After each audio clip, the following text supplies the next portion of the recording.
Fidèle au poste, mesdames et messieurs, dimanche Info 7 qui vous permet d'avoir en tout cas un condensé de l'actualité de la semaine. Aujourd'hui, j'ai le réel plaisir de recevoir John Kolela, membre de l'UDPS et un peu tristement, je l'avoue, candidat malheureux à la députation nationale.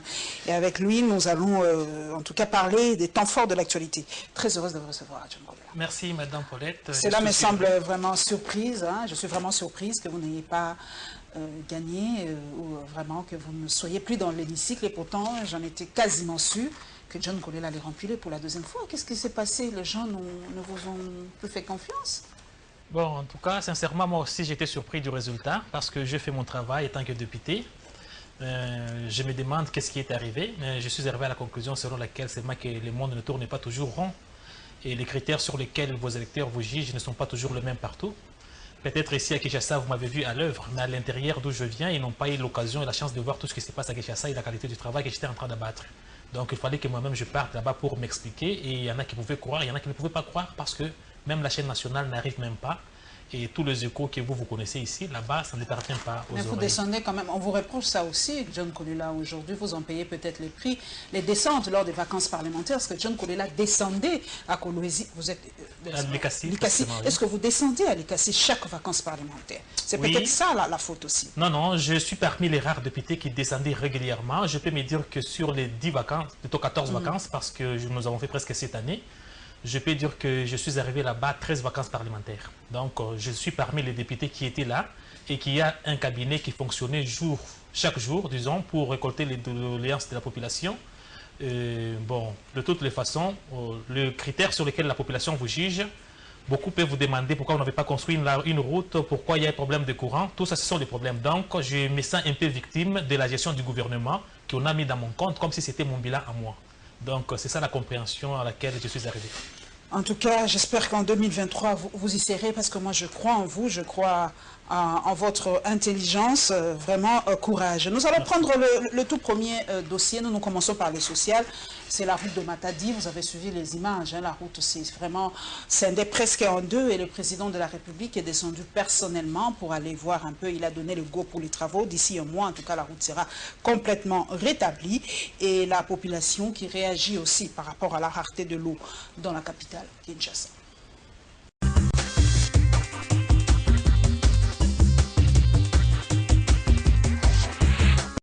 Bon, il y aura des changements. Vraiment, avec Fachi, je vous demande, si Fachi m'écoute, qu'il puisse chercher l'expertise congolaise. Il est non loin de l'IBTP. L'IBTP est là, il y a tous ces gens-là, nous avons des regards sur lui, hein, qui viennent puiser les matières grises. Mais comme c'était à l'époque avec Mobutu, il allait dans des universités pour pouvoir puiser. Oui, et j'adhère aussi la proposition d'un professeur de l'IBT, le professeur Frédéric Kinkani, qui a lancé l'appel. Il a dit qu'il faut qu'il y ait une nouvelle génération, un nouveau vent. Le problème de l'érosion en RDC, il y a deux grandes causes. Il y a les causes naturelles et les causes anthropiques. Les causes naturelles, c'est dû à l'intempérie, tout ce qui est vent, phénomènes climatiques, ainsi de suite. Et les problèmes anthropiques, c'est dû aux activités humaines. C'est l'homme qui est à la base de toutes ces choses. Et vous avez compris que nous mutumo abwana mabanga un autodestructeur un autodestructeur abwana qui mabanga qu'à niveau maï moye les kesate et les raisons est régressive ils ont banamuke uketi et c'est magnifique. Il y a aussi sensibilisation, hein, les gens. Il y a aussi un problème de sensibilisation. Les gens de l'environnement. Comment assainir tout ça. Voilà, donc c'est un problème anthropique, c'est l'homme qui est à la base de toutes choses parce que l'homme occupe le centre de toutes choses de la vie. Donc la route a été bonne, a été bien faite, mais ce sont des causes anthropiques qui ont fait que cette route puisse se détériorer. Et il faut qu'il y ait un suivi. C'est dû à quoi? C'est un problème d'homme. Alors si on trouve vraiment que non, les gens qui sont à l'entrée de travailler, ils ne sont pas en mesure peut-être de faire le travail comme il faut, ils doivent démissionner, ils doivent délaisser la place, ou on doit chercher quand même la personne qui mérite à la place qu'il faut. Pourquoi? Parce que on trouve que l'eau ne coule presque pas. Alors pour le moment, par exemple, moi j'habite au niveau de Livoulo là-bas, ce n'est que des forages. Et nous encourageons peut-être que d'autres personnes peuvent venir même avec les ONG, qu'on puisse aller améliorer, qu'on puisse encore créer des forages. On vit même de ça parce qu'on trouve que dans la régie de l'eau, ça ne va plus. C'est comme une antilope qui se trouve au bord d'une rivière, mais il manque de l'eau. Il y a une rivière à côté, mais il y a une antilope ici qui met de soif. Ça veut dire que nous sommes dans un pays où il y a plusieurs cours d'eau. Nous pensions que nous avions une société qui s'appelait Régie des eaux qui pouvait nous fournir de l'eau potable. Voilà que c'est comme si le ministère de l'énergie n'existe pas. Donc, le ministère n'existe pas, la Régie des eaux n'existe pas non plus. Donc, aussi, le peuple congolais n'existe pas. Donc, nous souffrons, nous ne mangeons pas, mais on meurt de soif de l'eau. Pourquoi? Pourquoi nous torturons comme ça? C'est quoi ça finalement? Si vous n'arrivez pas à nous fournir de l'eau, démissionnez, partez. L'eau, c'est la vie. Mais c'est une situation que nous déplorons tous. Mais je pense que nous devons donner un peu du temps, si je peux dire ainsi, au nouveau président qui est venu, qui essaie un peu de s'imprégner un peu de la situation totale du pays. Pour qu'ils puissent répondre d'une manière conséquente à tous les problèmes. Il est vrai que dans certains coins de nos pays, il n'y a pas de l'eau, surtout vers les endroits où il y a de montagnes, il n'y a pas vraiment assez de l'eau, même dans des quartiers où il y a des plaines, il n'y a pas vraiment de l'eau. En tout cas, lorsqu'il n'y a pas de l'eau, même c'est très difficile pour que l'homme puisse vivre, parce que l'eau vraiment contribue vraiment à la vie de l'homme.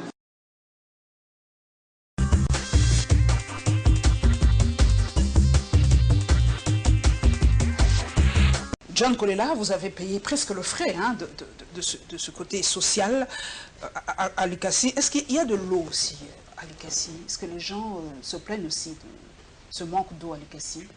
Oui, oui, c'est depuis une certaine période, c'est devenu un problème sérieux. Plusieurs communes, plusieurs quartiers n'ont plus d'eau, même à Likasi. C'est un problème presque partout, même à Lubumbashi, parce que quand je quitte Likasi, je passe par Lubumbashi. C'est un problème très sérieux. Comme les téléspectateurs ou les personnes que vous avez interviewées ont dit, c'est devenu une casse-tête chinoise parce que la régie des eaux ne sait pas répondre régulièrement aux besoins de la population. Vous trouvez que l'eau arrive dans nos robinets quelques heures seulement, à tel point qu'une personne par jour qui est censée utiliser autant de litres d'eau n'utilise qu'environ 10% de ce qu'elle devrait utiliser normalement. Manquer l'eau dans sa propre maison, ça impacte même sur la qualité de l'éducation parce que l'enfant pour aller à l'école doit d'abord aller chercher de l'eau pour venir se laver, il perd le temps. Le parent pour aller au travail, il doit aller chercher de l'eau pour venir faire le temps qu'on perd en allant chercher de l'eau, impacte sur même l'économie de la République. Sortir tard la nuit. Exactement, il y a aussi l'insécurité, même à Likasi, c'est ce qui était la base d'ailleurs de beaucoup de cas de tueries, d'insécurité et de viols. Donc, nous demandons à ce que l'autorité établie maintenant puisse jeter un coup d'œil sérieusement de ce côté-là pour donner les besoins élémentaires à la population, parce qu'on ne peut pas manquer l'eau à la maison. Est-ce que le forage n'est pas une piste de solution, comme l'a dit ce monsieur-là? Comme la régie des eaux n'y arrive pas, ben... Faute de mieux, on peut accepter cela, on peut forer, mais avec objectif d'atteindre, parce que nous sommes quand même en plein 21e siècle, il y a des solutions palliatives, c'est vrai, en attendant que ça puisse s'améliorer davantage. Mais la régie des eaux doit faire correctement son travail. C'est vrai que l'État a une grande dette vis-à-vis de la régie des eaux, parce qu'une fois à l'Assemblée nationale, on avait invité les responsables de la régie des eaux, ils se sont plaints du niveau de la dette que l'État a envers la régie des eaux pour qu'elle puisse résoudre certains problèmes. Donc la responsabilité... Surtout l'achat des intrants. Hein, exactement, la responsabilité est partagée entre le gouvernement et la régie des eaux elle-même, parce qu'il ne fallait pas accumuler trop de dettes pour commencer seulement à se plaindre. Il fallait aussi à un certain niveau élever le ton de sorte que l'État puisse répondre à ses exigences.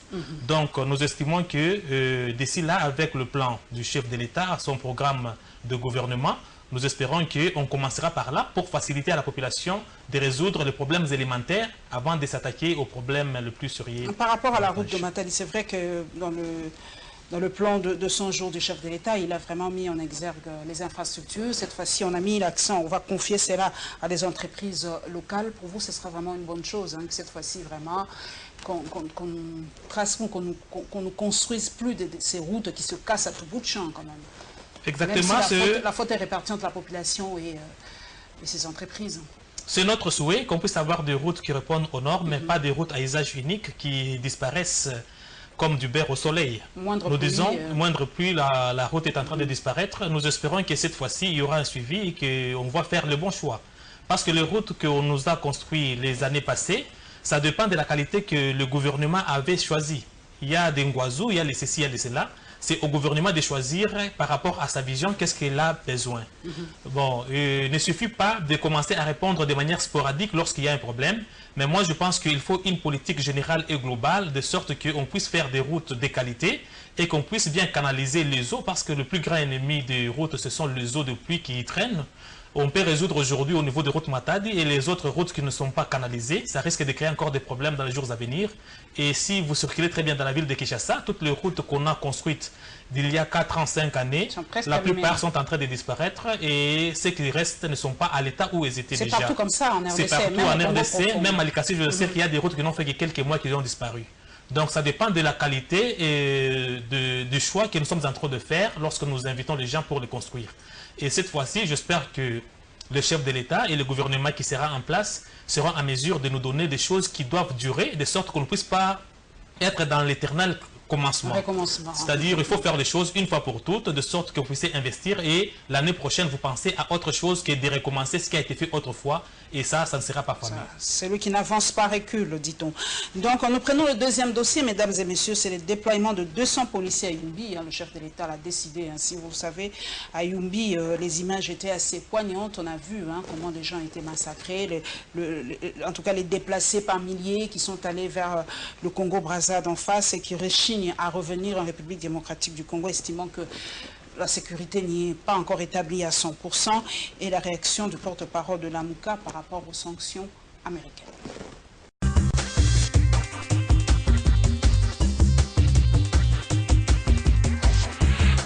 Ces échanges entre les représentants des communautés Batende et Banounou avec les services de la présidence de la République ont porté sur la situation sécuritaire à Yumbi. Cela après les événements meurtriers enregistrés en décembre 2018, alors que la campagne électorale se poursuivait encore. 200 policiers venus de la ville-province de Kinshasa seront déployés à Yumbi pour assurer la sécurité de la population et y maintenir l'ordre public. D'autres rencontres entre ces représentants communautaires avec les services de la présidence de la République vont se poursuivre afin de préparer le retour de la population à Yumbi. Selon les sources de la présidence, la priorité est d'abord d'organiser le retour de 16 000 réfugiés qui sont pour le moment au Congo-Brazzaville. Pour ce faire, une mission se rendra sur le terrain à Yumbi pour s'atteler à cette tâche. Un service de génie militaire fera partie de cette mission pour construire des abris. Selon la MONUSCO, cette guerre tribale a causé la mort de 800 personnes. Rappelons que le président de la CENI, Corneille Nangaa, avait confirmé la tenue des élections législatives pour le 31 mars 2019 dans les régions de Beni, Butembo et Yumbi. Moi, je pense que c'est une bonne nouvelle, non seulement pour la MOUCA, mais pour le peuple congolais qui a pu comprendre le cercle, ou je ne sais pas, le trapèze de la tricherie au processus électoral. Et je pense que l'Union européenne et même à la limite le peuple congolais doivent aussi sanctionner les dites personnalités parce qu'ils ont extorqué le pouvoir du peuple et mis le pays dans une confusion. Aujourd'hui, il n'y a pas d'informateur qui désigné par le président proclamé, tout simplement parce que nous avons un président qui n'a pas de légitimité, qui ne sait pas s'assumer, parce qu'il sait qu'il n'a pas été élu par le peuple, il n'est pas redevable au peuple congolais, mais plutôt à un groupe de gens qui l'ont placé là. Le président proclamé actuel est en panne de légitimité et il le sait bien, c'est ainsi qu'il est en train de créer un certain nombre d'actions de charme pour pouvoir obtenir la légitimité de la part du peuple congolais. Mais je pense que le peuple n'est plus dupe, le peuple est devenu mature. Nous nous posons premièrement la question de savoir si réellement il veut nous montrer qu'il est aussi transparent, mais qu'il dise au peuple congolais combien il a reçu, combien il a dépensé pour finalement retourner 163 000 $. Mais deuxième question, je pense qu'il s'agit de la gestion du pays. S'il estime qu'à chaque fois il va commencer à retourner 163 000 $, mais qu'il nous dise combien de missions sont prévues pour l'extérieur cette année et les années prochaines, combien d'économies il va réaliser, au lieu de, à chaque fois de retourner l'argent, mais qu'ils disent une fois pour toutes combien d'économies seront réalisées et cet argent sera affecté à quel autre secteur d'activité nationale, par exemple social.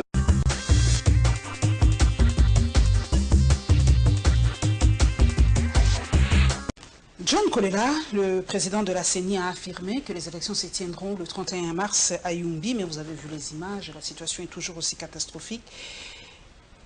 Vous croyez qu'il y aura vraiment les élections dans cette partie du territoire? Parce que les gens refusent de revenir. Comment ça va se passer? On va encore annuler les élections là-bas? Bon, à mon niveau, je dirais que je peux encore faire foi à ce qui est dit par les institutions établies, parce qu'à leur niveau, ils ont les informations par rapport à l'évolution du travail. Il n'est pas dit parce qu'on dit qu'ils doivent rentrer, ce que c'est hier ou bien aujourd'hui que le travail a commencé. Le travail a commencé il y a quand même un temps parce qu'il y a déjà une délégation gouvernementale de l'autre côté de Brazza et une autre délégation ici chez nous déjà en train de travailler. Et nous estimons qu'avant le 31 mars, avant le jour même de l'ouverture, du lancement de la campagne, on aura quand même résolu la situation. C'est notre souhait. Dans les cas contraires, moi je dis que ceux qui seront là pourront le faire parce que partout les taux de participation n'étaient pas de 100%, on ne va pas attendre que ça soit 100%, mais si on estime qu'une grande partie de la population est là et qu'elle peut s'assumer, je pense qu'il faut prendre ces risques-là d'avancer parce qu'on ne sera pas encore traîné davantage.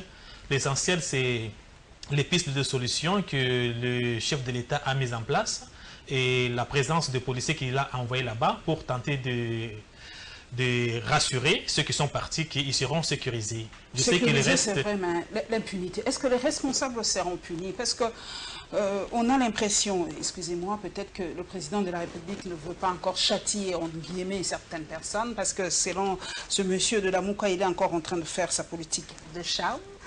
Il est encore dans sa période de grâce.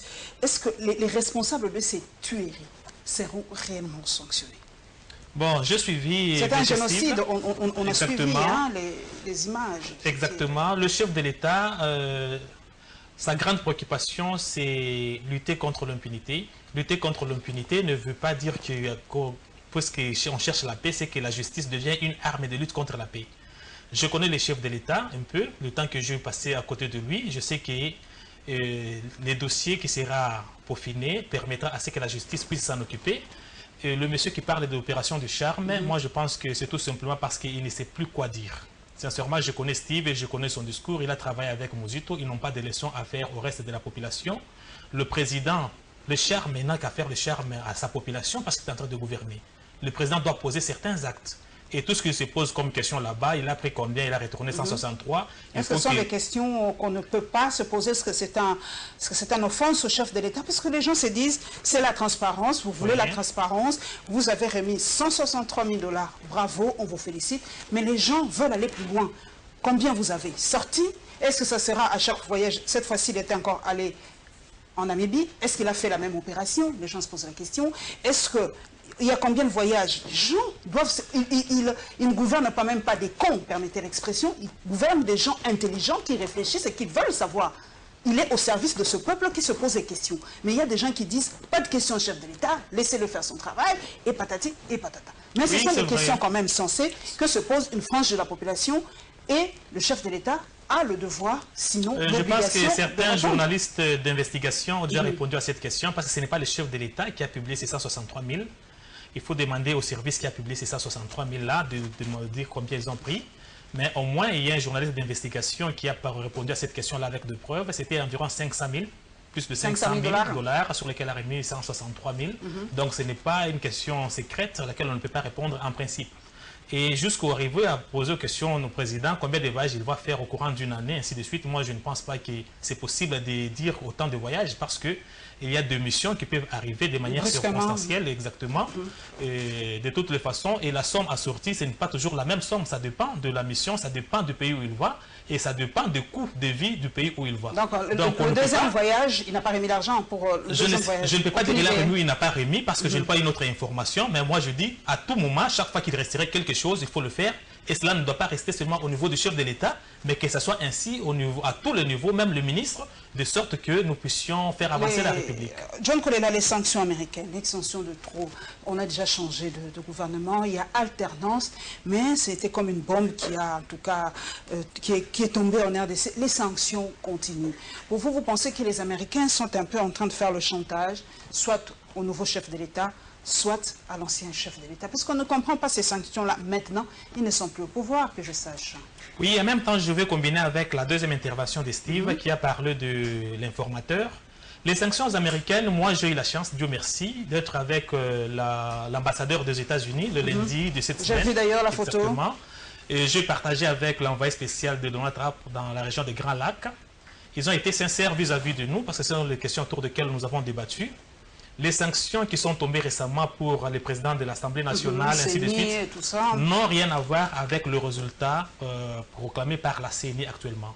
Ce sont les sanctions, à partir du moment où on avait sanctionné les Kanyama et autres, on devrait sanctionner tout le monde à la fois. Mais la procédure aux États-Unis, ça dépend de la faute de chacun. Il y a toute une procédure à suivre. Ceux qui venaient d'être sanctionnés récemment, on devrait les sanctionner depuis fin septembre de l'année passée. Mais ils ont vu que nous étions dans une fièvre électorale pour ne pas empêcher ou brouiller les choses par rapport à la tenue de la situation, la tenue des élections. Ils ont reporté cela après la proclamation des élections.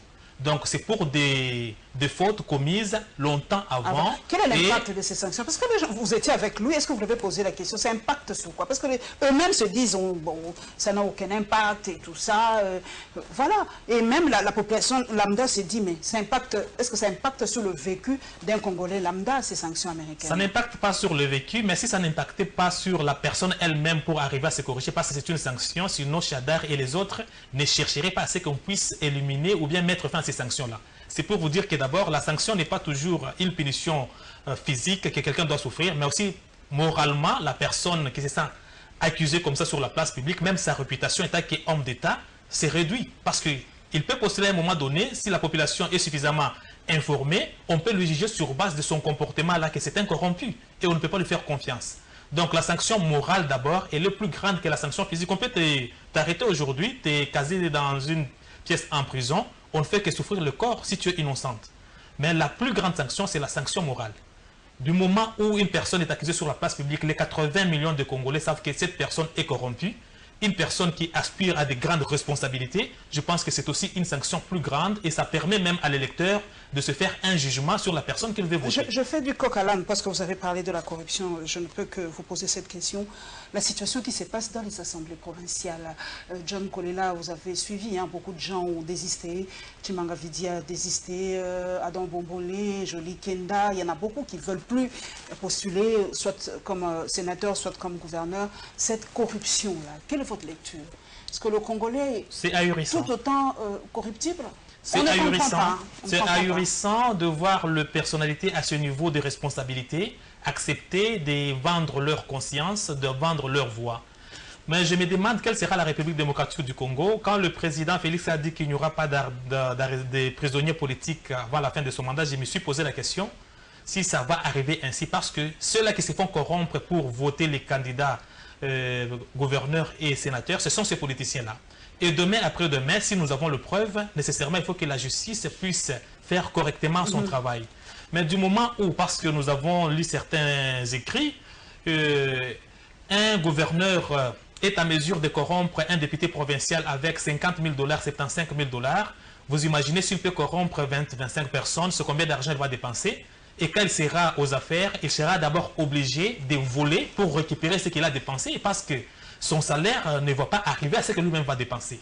Donc, c'est en d'autres termes... Selon vous, John Kolela, vous avez été député national, est-ce qu'on ne peut pas revoir ce mode de scrutin? Parce qu'il y a déjà des voix qui s'élèvent pour dire on doit d'abord on doit changer ce mode de scrutin, ça ne va pas en tout cas. On doit peut-être voter directement, vote direct, la population, vote les gouverneurs, soit on nomme carrément parce que ça ne sert à rien tout ça. C'est quand même ridicule et humiliant pour un grand pays comme la RDC. Je suis d'avis qu'il faut réfléchir pour trouver la voie de sortie, parce qu'on ne peut pas institutionnaliser les mauvais comportements, parce que nous tous, nous sommes conscients de ce qui est en train de se passer, et nous ne pouvont pas admettre que cela puisse continuer. Réfléchir, mais dire qu'on doit voter de manière directe, je pense que cela aura des conséquences. Ça aura des conséquences parce que nous ne sommes pas dans un État fédéral. Si le gouverneur et sénateur arrivent à être élus de manière directe, c'est-à-dire qu'ils ne seront pas, particulièrement le gouverneur, ne sera pas redevable vis-à-vis de l'Assemblée provinciale. Quelles seront les conséquences? Donc, le contrôle ne sera pas à la hauteur. Donc, c'est à nous de réfléchir pour trouver une voie peut-être propre à nous, ou bien décider carrément d'entrer dans un État fédéral, de sorte qu'on puisse arriver à une solution, ou carrément arriver à nommer. Mais c'est question que la population puisse comprendre les raisons pour lesquelles on peut arriver à lever ces options-là. Donc, jusqu'à ce niveau, c'est question de réfléchir pour savoir qu'est-ce qu'il faut faire, ou bien endurcir les sanctions au niveau de la loi même, pour dire que quiconque sera attrapé en train d'être corrompu ou de corrompre, telles sanctions, voire même les sanctions pénales, de sorte que les électeurs comme les candidats puissent avoir peur, de sorte qu'ils ne puissent pas se lancer dans pareille entreprise. Nous allons maintenant prendre le condensé par rapport au chef de l'État. Le chef de l'État s'est rendu à Windhoek, en Namibie, cette semaine. Nous allons parler de son discours qui s'est tenu ce samedi, son programme de 100 jours. Et évidemment, Congo Web aime bien interagir avec ses téléspectateurs. Ils ont agi, ils ont répondu par rapport au début des 100 jours du président de la République.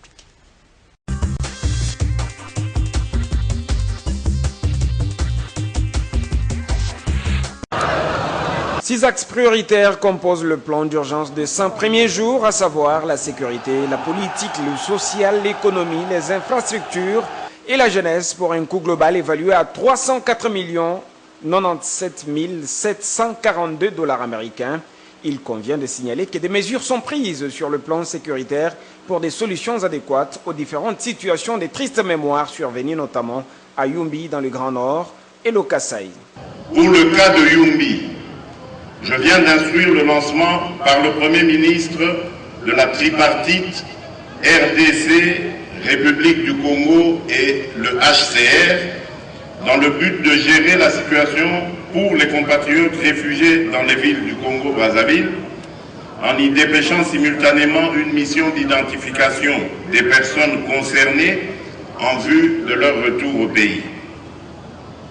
Au plan interne, pour faire face à la situation humanitaire qui est dramatique, une mission sous la coordination de la présidence de la République a été chargée de préparer le retour de nos concitoyens déplacés dans les provinces voisines dans les meilleures conditions. Concernant la situation dans le Grand Nord, un dispositif sécuritaire conséquent est en préparation avec les services concernés pour consolider les positions de nos forces sur place et faire face aux groupes armés concernés. En même temps, j'ai ordonné qu'un dialogue soit entamé avec les principaux acteurs politiques de la société civile et des forces vives de la région pour créer les conditions de retour de la sécurité et de la paix dans les contrées indiquées.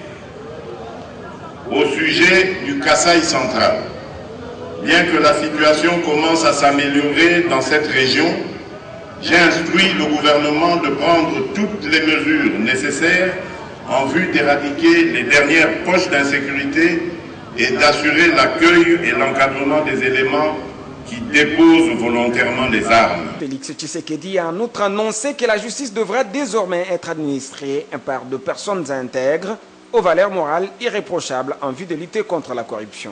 Abordant le volet des infrastructures, le chef de l'État congolais a annoncé des grands travaux qui doivent consolider l'intégration nationale et assurer les échanges entre les provinces. Lors de son allocution à la place échangeur de l'IMT, le président de la République a réaffirmé son engagement de procéder à la libération des prisonniers politiques et de créer des conditions d'un retour des compatriotes se trouvant à l'étranger. Initiative qu'encourage Sekinois. En tout cas, je suis d'accord avec ça. C'est une avancée, un pas géant dans notre pays de voir les exilés politiques rentrer, les prisonniers politiques avoir leur liberté.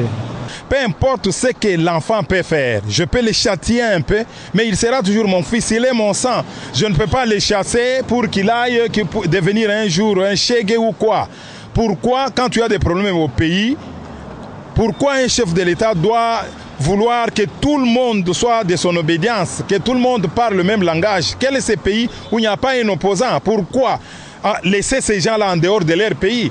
Alors Félix-Antoine Tshisekedi a compris que tout le monde doit revenir. S'agissant de la promesse de militer pour l'instauration d'une justice administrée par des personnes intègres et irréprochables, Sekinois va jusqu'à souhaiter la réforme totale de l'appareil judiciaire congolais. Aujourd'hui, apparemment, Félix-Antoine Tshisekedi est très bien informé en chaque détail et dans chaque domaine.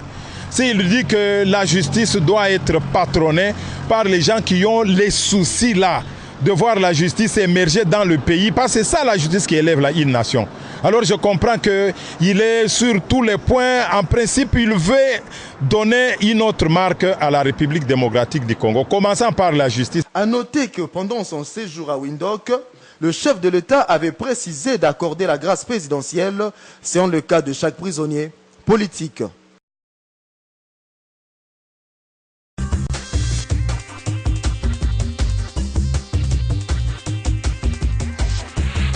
John Kolela, le chef d'État, a parlé de son programme de 100 jours et les boucliers ont commencé déjà à se lever. Vous connaissez les Congolais.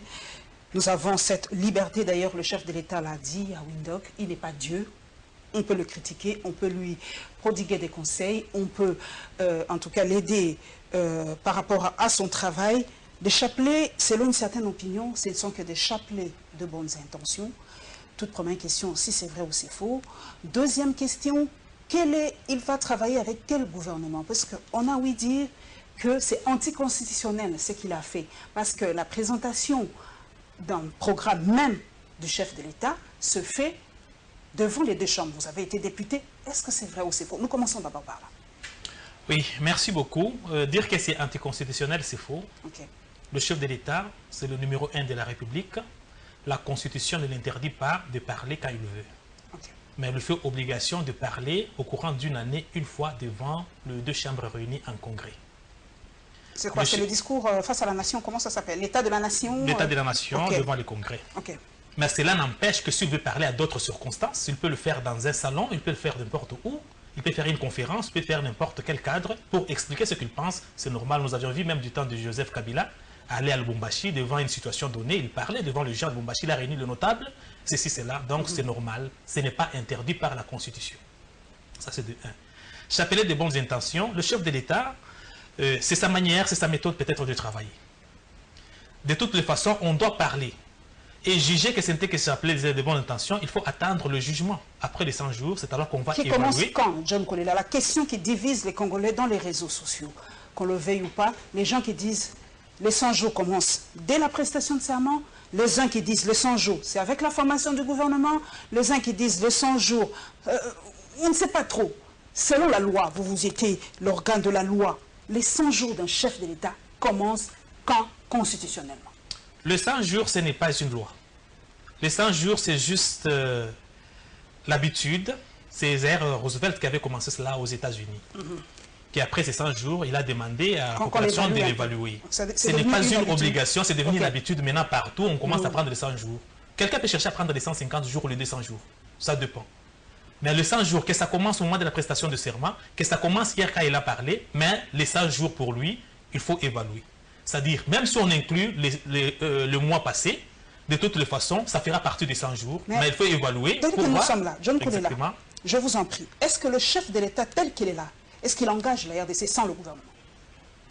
Il y a un gouvernement en place. Démissionnaire, hein? Un gouvernement démissionnaire.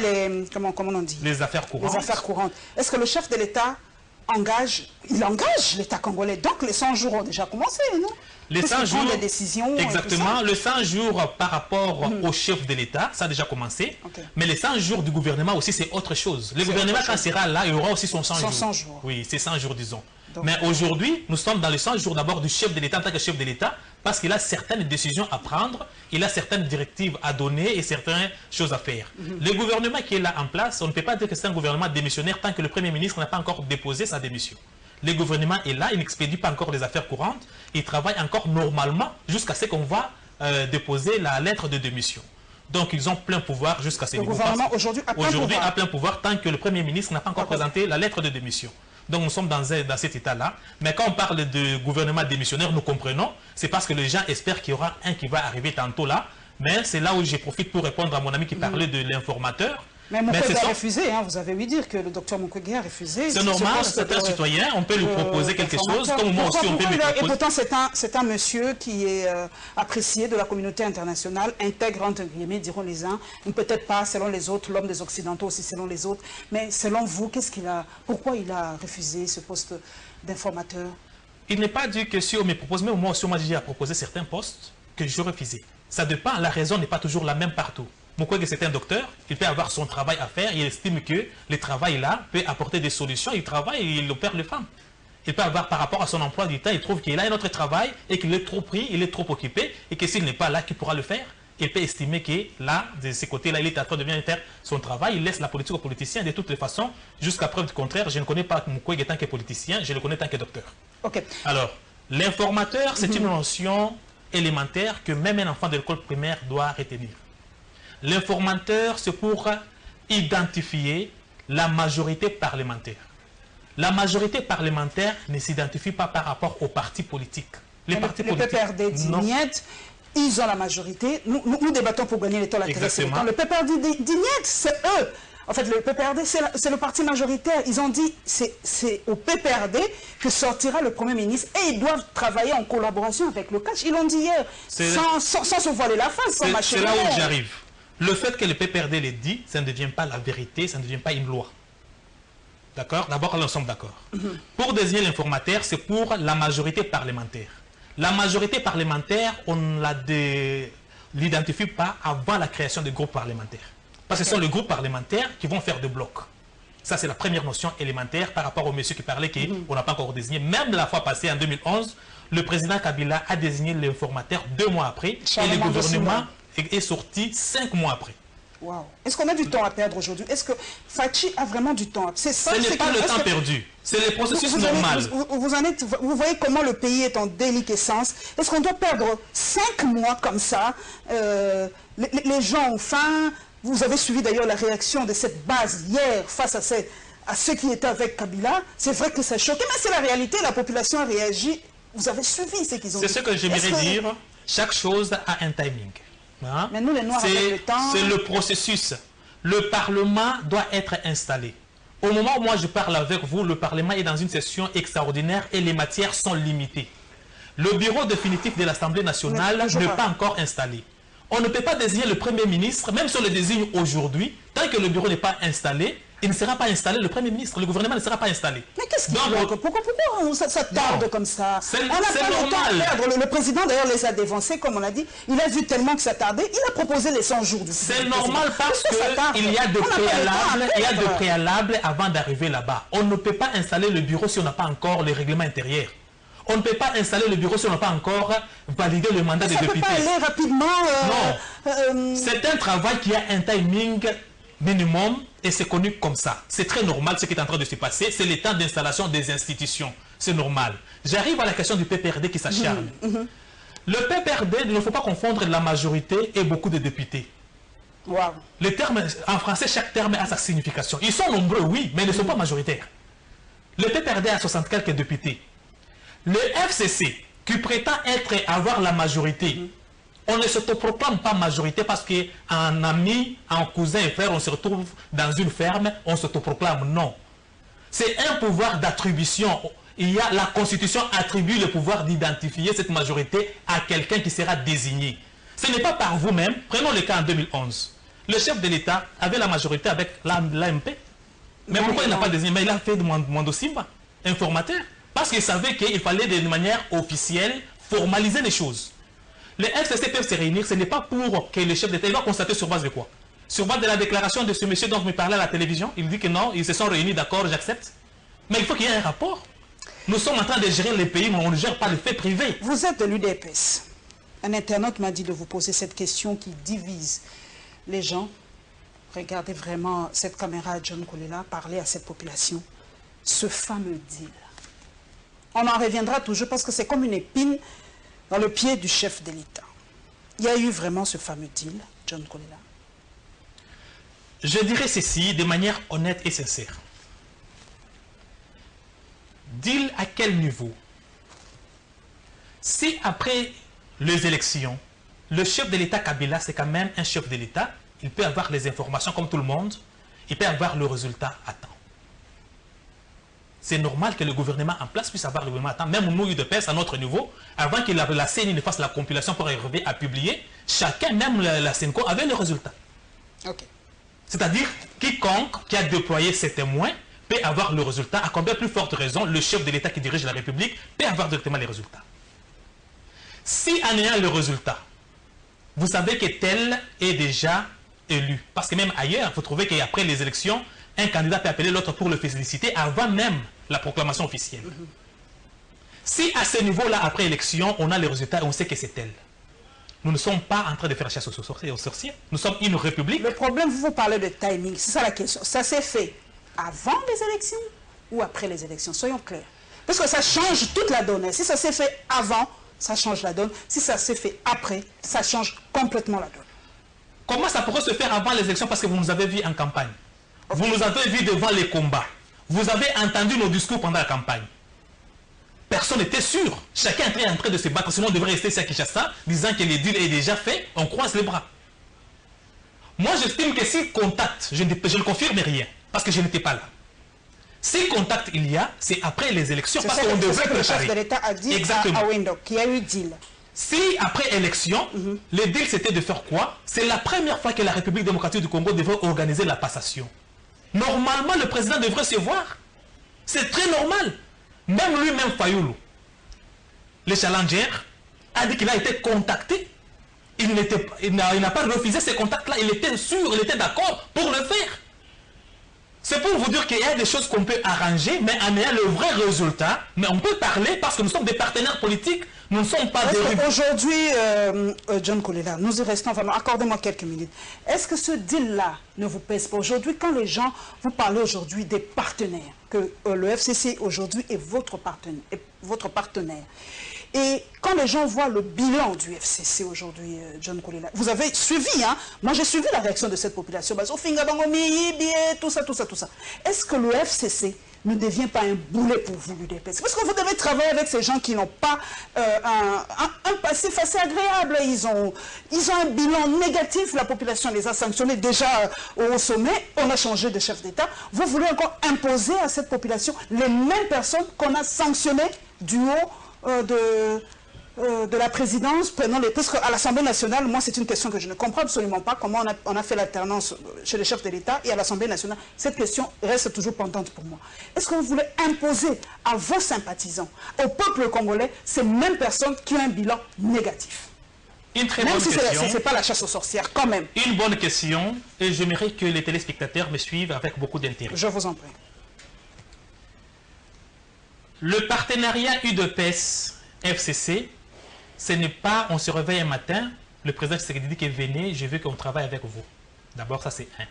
Ce n'est pas l'UDPS qui a désigné les 350 députés à l'Assemblée nationale. C'est la population qui nous demande de ne pas travailler avec eux. Parce qu'ils sont passés aux élections. Et par rapport à la loi, par rapport à la Constitution, elle supplie que c'est celui qui a la majorité qui gouverne. La population nous impose cette majorité au Parlement, aux assemblées provinciales et partout. Qu'est-ce qu'on fait?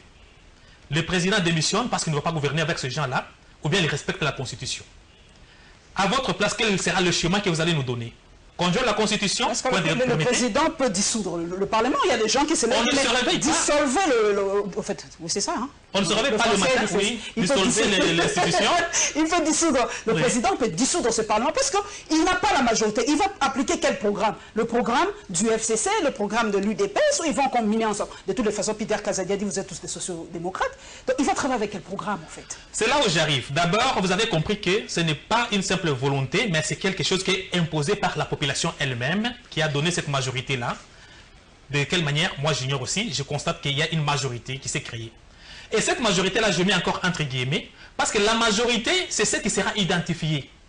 Les FCC, il n'existe pas au niveau de la CNI une liste unique FCC qui a déposé les candidats et qui a gagné.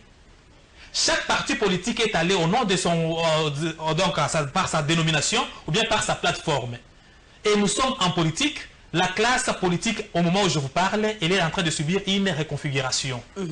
Quelqu'un pouvait être de la Mouka hier, aujourd'hui peut dire qu'il est avec Cash, Kyungo l'a fait, vous avez vu. De même que ceux du FCC peuvent le faire. Et cette majorité-là... Ils ont signé, comment je peux dire, l'engagement avec le chef de l'État, leur autorité. Ils ne peuvent pas changer. Hein. Il aura obligé, nous avons vu à Kingakati, chacun signé par affaire qui ne peut pas changer de position. Hein. Exactement, c'est normal. Ce n'est pas une corde au cou. Nous sommes tous des citoyens congolais, nous ne sommes pas des rivaux dans la course au pouvoir, nous sommes des partenaires dans la course au progrès. Il y a une situation devant nous, il faut une solution. Et lorsqu'on va faire cette coalition d'ensemble, c'est alors qu'on va définir le schéma ou la politique. Cela n'empêche que le fait qu'ils soient majoritaires, qu'ils adhèrent aux idées du président. De toutes les façons, le président est président, il a un mot à dire pour l'orientation de la vie politique. Et l'orientation, c'est quoi? Qui a plus de pouvoir, le Premier ministre ou le président? Nous sommes dans quel système? Le système semi-présidentiel, non? Semi-présidentiel, oui. Qui a plus de pouvoir que l'autre? Le président a le pouvoir c'est son attribution. C'est la Constitution qui définit le pouvoir des uns et des autres. Qui a plus de pouvoir? Chacun, les deux. Chacun le président a le pouvoir. Le président a le pouvoir parce que même le Premier ministre, c'est le président qui signe l'ordonnance. Okay. Donc le président est au-dessus du Premier ministre. On ne peut pas dire que... Exactement. Donc c'est pour vous dire que le programme à appliquer sera un programme que la coalition va définir. La coalition peut décider d'adhérer au programme du président. La coalition peut décider de revoir un programme qui va réunir tout le monde pour avancer. Ce n'est pas pour dire que le FCC a son propre programme et c'est-à-dire que c'est fini, vous autres venez adhérer. Non. Ça dépend de comment la coalition qui va se former va définir les règles de jeu. Et la proposition de dissoudre l'Assemblée nationale, je pense que ça ne servirait à rien de dissoudre d'abord parce que nous venons à peine de passer les élections qui nous ont pris cette année pour les organiser. Chercher à organiser les élections, il faut commencer le processus à zéro. D'ailleurs, il faut attendre une année parce qu'on ne peut pas dissoudre l'institution avant une année. Okay. Et de deux, il faut qu'il y ait des raisons. Ce n'est pas parce que tu n'as pas la majorité au Parlement, tu te réveilles le matin, tu dis je dois dissoudre l'institution. Il a le plein pouvoir, la Constitution le lui permet. C'est-à-dire la Constitution permet, mais définir à quel moment, c'est-à-dire il faut qu'il y ait conflit entre les gouvernements. Comme il n'y a pas conflit, donc il y aura coalition, il n'y aura pas du tout conflit. Il n'y aura pas du tout conflit, exactement. Et de deux, parce que la majorité, non, même dans l'hypothèse où c'est la majorité FCC qui a le gouvernement, je ne vois pas les FCC combattre son propre gouvernement. Même s'il n'y a pas cette coalition-là. Les FCC ne vont pas combattre son propre gouvernement. Donc c'est pour vous dire, la difficulté serait au cas où il y a une majorité qui est du côté de l'opposition et que le chef de l'État désignait un autre Premier ministre, en ce moment-là, il y aura un problème. Parce que la majorité, quoique du FCC, se verrait obligée de protéger toujours son gouvernement. Donc moi je dis, ça ne servirait à rien de dépenser l'argent encore pour dire dissolvons l'Assemblée nationale, pour l'organiser, ça sera des dépenses inutiles. Cherchons à cohabiter ensemble parce que nous ne sommes pas des rivaux, nous sommes tous fils de la République pour le bien de la République. Ne cherchons pas seulement à résoudre les situations par rapport à nos positions politiques, non. Cherchons à résoudre les problèmes de la République pour l'avancement de la République. Aujourd'hui, on a l'impression, c'est vrai que c'est la toute dernière question pour passer au jeu. On a l'impression qu'aujourd'hui, l'UDPS a perdu de sa verve. Quand aujourd'hui je suis John Kolela, je l'ai reçu il y a quelques mois. Excusez-moi, on dirait qu'on vous reconnaît plus. Hein. Vous êtes devenu trop... conciliant. Aujourd'hui, parce que vous avez le pouvoir, vous êtes devenu trop conciliant. Hein. Vous n'êtes plus aussi tranchant. Hein. Bon, personnellement, hein, c'est exactement. Quand je vous recevais pas la première il y a quelques mois, c'était pas le John Kolela que j'ai aujourd'hui. C'est ce qu'on vous reproche aujourd'hui. Vous êtes trop conciliant. Les gens que vous fustigez hier, aujourd'hui, sont devenus blancs comme neige. Et aujourd'hui, il y a une certaine opinion qui pense que l'UDPS est devenu là où on blanchit les gens. Parce qu'à l'époque, c'était de l'autre côté, vous entrez là-bas, on vous blanchit. Aujourd'hui, je ne peux pas citer les noms, hein, mais vous les connaissez. Aujourd'hui, il y a des gens qui insultaient Tshisekedi il y a quelques mois, mais quand aujourd'hui, il les flatte, on les blanchit. 1, 2, 3, on les blanchit. Aujourd'hui, on a l'impression que l'UDPS est devenu... Non, je m'irais... Même par les propos, moi personnellement, je ne vous reconnais plus. Mais bon, c'est John Kolela, vous avez le pouvoir aujourd'hui, vous avez le droit d'échanger. Exactement, mais je peux répondre. Ok. Quand on est attaquant, c'est différent de quand on est défenseur. Ah, aujourd'hui, vous êtes défenseur. Hein? J'en arrive. Je suis en train de parler. Moi, je suis sincère, je ne sais pas mentir. Okay. Nous avons le pouvoir, nous ne sommes pas opposants. Okay. Nous sommes en train de défendre le pouvoir. C'est différent de quand on est opposant. De deux, le passé, nous sommes en alliance non pas pour le passé. Le mot que Kabila a fait, ça reste, c'est l'histoire, ça ne changera pas. Vous n'allez pas sanctionner, hein? Non, permettez. Pourquoi on ne va pas sanctionner? Il n'y a pas la chasse aux sorciers, vous n'allez pas sanctionner. Permettez que je termine, sinon je vais te perdre. Notre alliance, c'est pour le présent et le futur. Le passé, ça reste le passé. Ça ne change pas. De deux, ce n'est pas que l'UDPS devient une blanchisserie, non. Nous avons le pouvoir, il y a la justice, chacun va faire son travail par rapport aux problèmes posés par les uns et par les autres. Comme ceux qui ont posé le problème par le passé, si la justice a de preuves pour le faire, elle va faire le travail, l'UDPS ne va pas interférer. Interférer, merci beaucoup. Non seulement que parce qu'on a le pouvoir, on a réussi les gens de la Mouka. On était encore à l'opposition. On a fait la même chose pour eux, on les a réussi, on les a défendus quand ils étaient dans le pétrin, nous les avions défendus. C'est pour vous dire que pour nous, c'est l'intérêt général. Lorsque notre ancien adversaire avait le pouvoir, lorsqu'il faisait les mauvaises choses, nous l'attaquons non pas pour qu'il reste dans sa position, c'est pour qu'il comprenne que nous avons raison. Aujourd'hui, on a l'impression, John Kolela, vous êtes de l'UDPS, que les membres de l'UDPS n'acceptent pas les critiques aujourd'hui. Aujourd'hui, quand vous critiquez quelque chose, c'est vrai qu'on va nous dire que le président n'a pas encore commencé à travailler, que vous n'avez rien fait. Mais aujourd'hui, les sympathisants de l'UDPS n'acceptent aucune remarque, aucune critique. Quand vous critiquez ou vous dites quelque chose qui ne va pas dans votre sens, on vous traite soit de tribaliste, soit de traître, soit de haineux, soit de jaloux. Aujourd'hui, c'est ce qui se passe. On ne peut, même le chef de l'État lui-même a dit « Je ne suis pas Dieu, permettez qu'on me critique. » Mais votre base, vos sympathisants n'acceptent pas. Et pourtant, Joseph Kabila a été critiqué, insulté pendant plus de 10 ans, depuis 2001. Il a subi toutes sortes de critiques, d'insultes, de noms d'oiseaux, mais on n'a pas levé cette histoire de tribalisme. Je n'ai pas vu un Moussouaïli se lever. Permettez de le dire, parce que j'ai quelqu'un de l'IDPS avec moi. On n'a pas vu le gens du PPRD se lever dire que vous êtes tribaliste, je suis Moussouaïli, je suis comme ça. Mais aujourd'hui, ce n'est que ça. Sur les réseaux sociaux, sur les attaques personnelles et tout ça. Qu'est-ce que vous allez dire à cette base? Est-ce que le président Fathi, aujourd'hui, ne peut recevoir aucune critique, aucune remarque, parce que vous avez combattu pendant 32 ans, vous méritez aujourd'hui l'absolution? D'abord, moi je n'appréhende pas la situation de cet angle. J'aimerais dire, les critiques ça existe, mais aussi le tribalisme existe. Okay. Quel est le fait sur lequel on parle concrètement? Pas ça dépend. Le fait de dire quelqu'un de tribalisme, il faut écouter d'abord son discours, il critique sur quoi? Parce qu'il y en a aussi qui disent que parce que c'est Fathi qui est au pouvoir, donc on va changer même l'hymne national, ça sera un Chiluba. Là c'est le tribalisme. Non, ça c'est pas critique. Okay. Là c'est le tribalisme. On a fait la même chose avec les Baswahili à l'époque. Hein. C'est vous qui avez dit qu'on n'a jamais dit ça pour les Baswahili quand ils étaient au pouvoir. Mais il y avait des blagues qui passaient, en fait pas des blagues, mais certaines choses qui passaient. Exactement. On ne relevait pas le tribalisme. Les critiques là, ça repose sur quoi? Il faut qu'il y ait des faits concrets sur lesquels on critique. C'est ça le problème. Prenons le cas du monsieur qui parle que jusqu'aujourd'hui, le président n'a pas désigné l'informateur parce qu'il n'a pas de pouvoir. Est-ce que ça colle?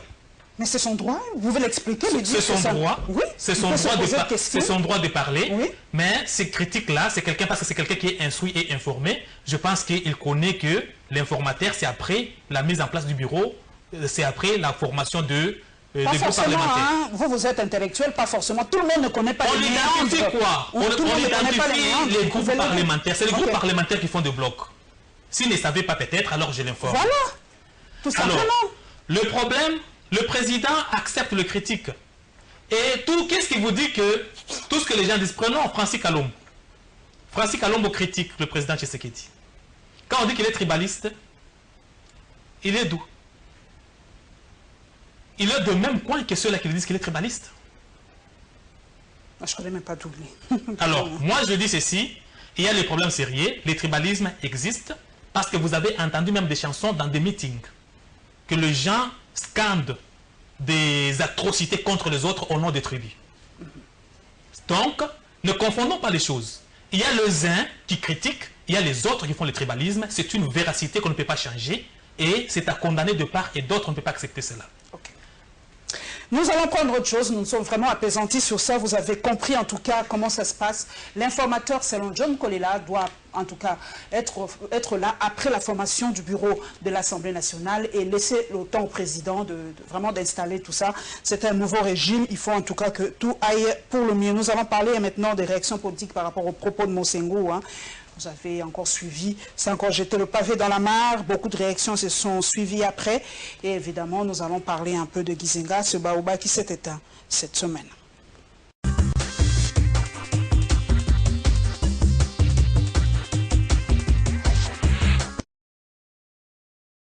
Né le 25 octobre 1925 à Mouchiko, dans l'ex-Bandundu, Antoine Gizenga a été vice-premier ministre en 1960 et en 1961 de la rébellion Simba. Son gouvernement à Stellayville a été reconnu par 21 pays d'Afrique, d'Asie et d'Europe de l'Est. Emprisonné à Boulambemba, Antoine Gizenga sera relâché 2 ans après que les membres du MNCL, avec leur tête Antoine Kiwewa, exigeant sa libération. À peine Gizenga sortait de la prison de Boulambemba, il va créer les Palous le 24 août 1964, s'étant depuis du refus obstiné des autres dirigeants du parti lumumbiste, en l'occurrence Alexandre Mamba et Antoine Kiwewa. L'exilé de 1965 à 1992 fonde durant son exil les Forces démocratiques pour la libération du Congo, FODELICO en sigle. En 2006, les dignitaires des Palous se présentent à l'élection présidentielle congolaise comme candidat président et ont obtenu 13,6% des votes au premier tour. Il devient 3e de l'élection et devrait être l'arbitre du second tour.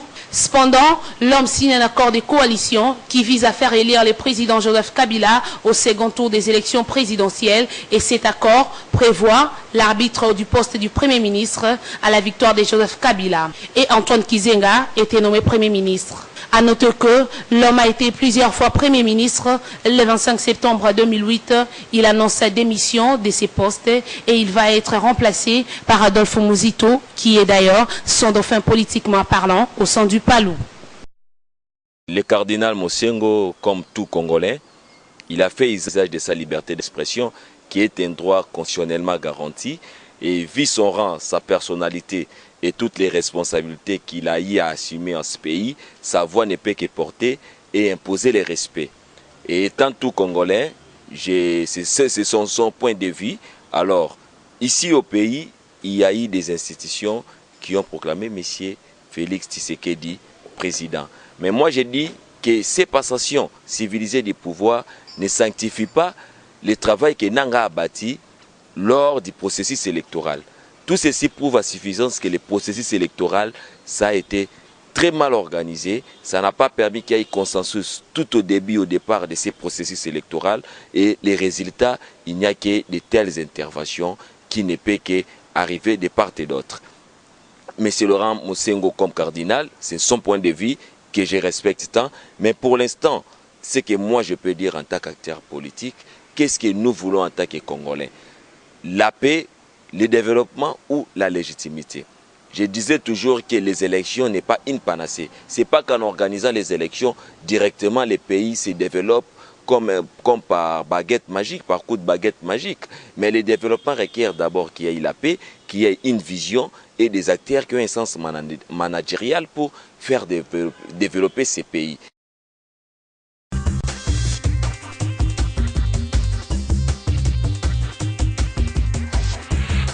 John Kolela, vous avez suivi le portrait d'Antoine Gizenga, parmi les pères de l'indépendance.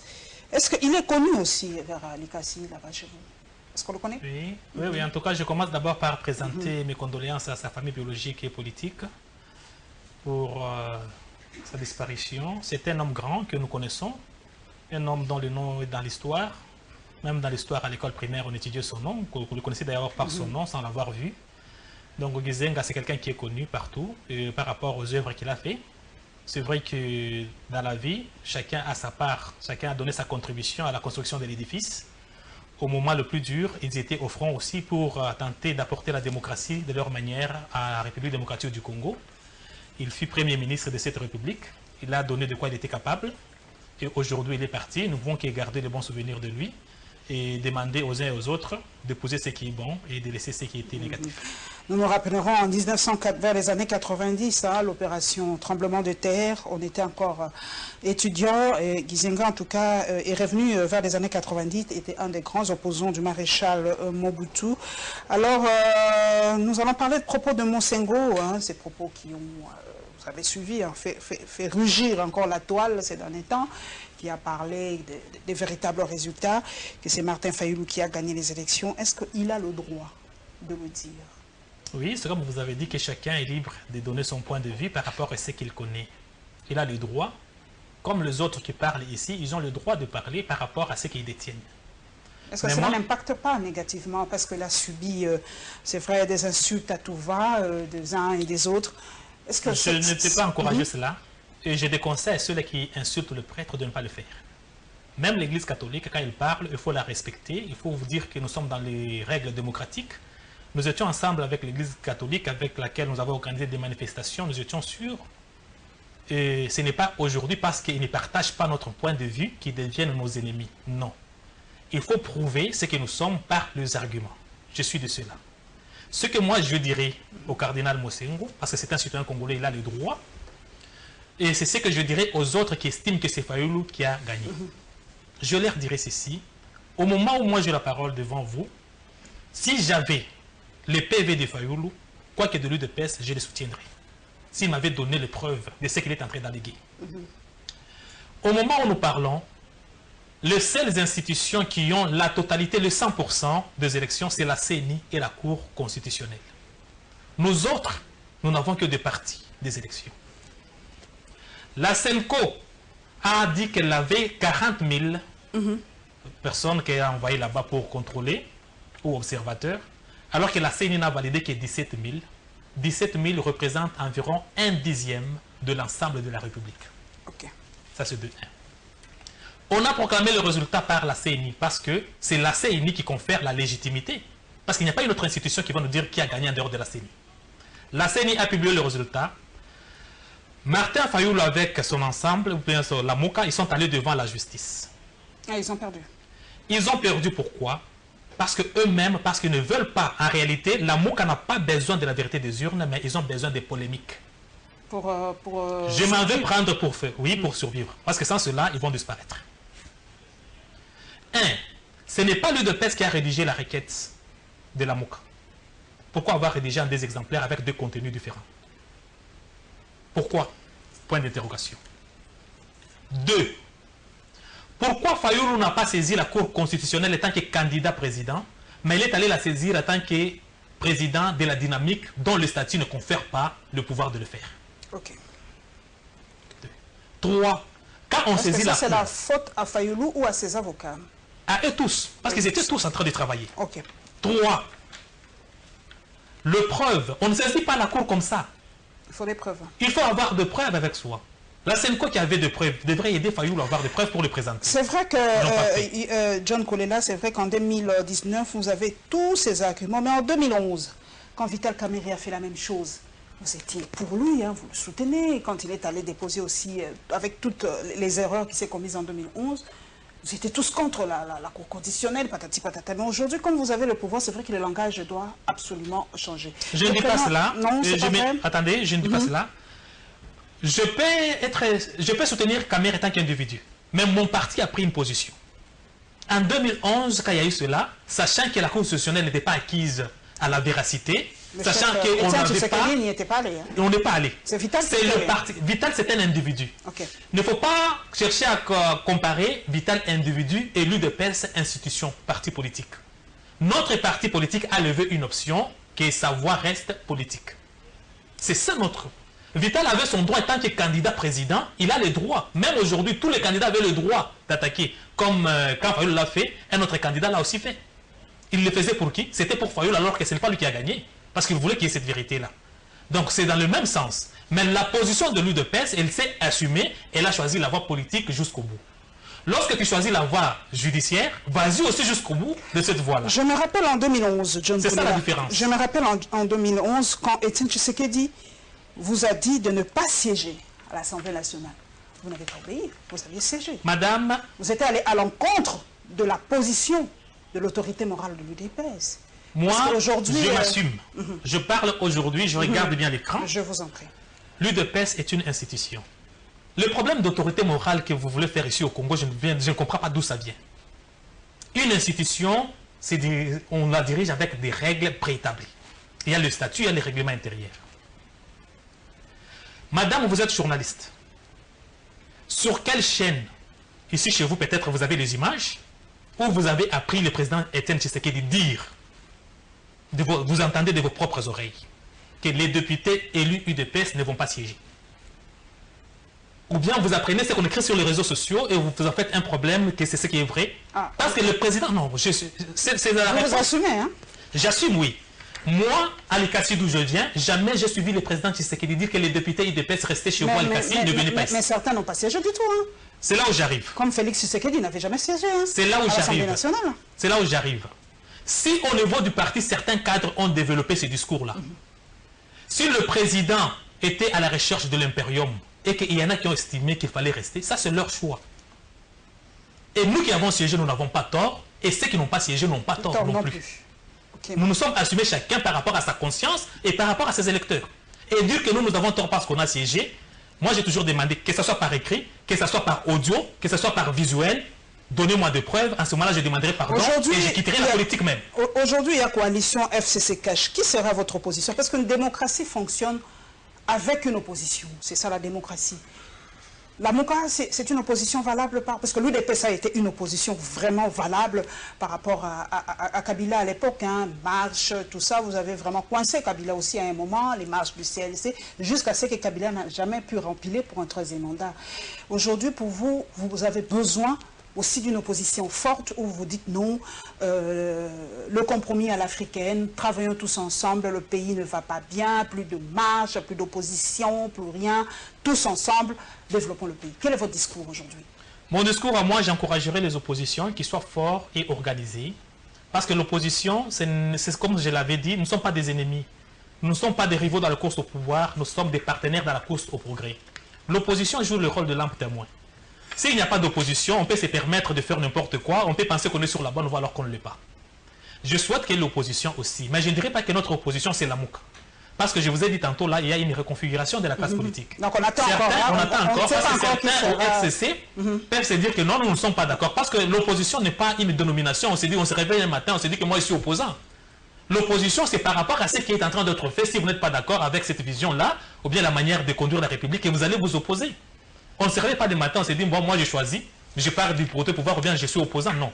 Moi je pense qu'il faut donner le temps au temps, mais je souhaite qu'il y ait cette opposition-là bien structurée, bien organisée. D'ailleurs, ce sera une opposition qui aura beaucoup la chance. Parce qu'il n'y aura pas de gaz. Il n'y aura pas de gaz, pas de tir, pas de mort, pas de... Je pense que ce sera une opposition qui aura le temps de s'exprimer valablement et c'est pourquoi je souhaite que ce soit une opposition.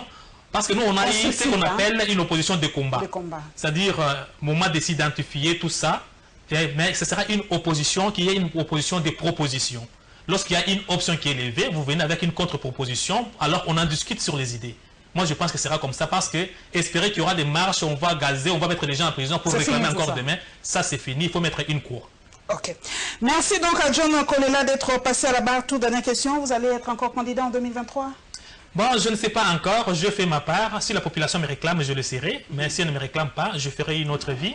Je resterai en train d'analyser comme je suis en train de le faire aujourd'hui. On verra ce que à quoi Dieu nous a prédestinés. Merci John Kolela d'être passé à la barre. Il était candidat député en 2011 de la ville de Likassi. Merci en tout cas à toute l'équipe technique, à Guilou Koki et à Rassis. Merci à Freddy Kipémon à la régie finale. Merci à tous mes followers sur les réseaux sociaux. Nous n'avons qu'un seul pays, je le dis, et je ne le redirai jamais assez. Vive la République démocratique du Congo. On se retrouve le dimanche prochain avec le même plaisir.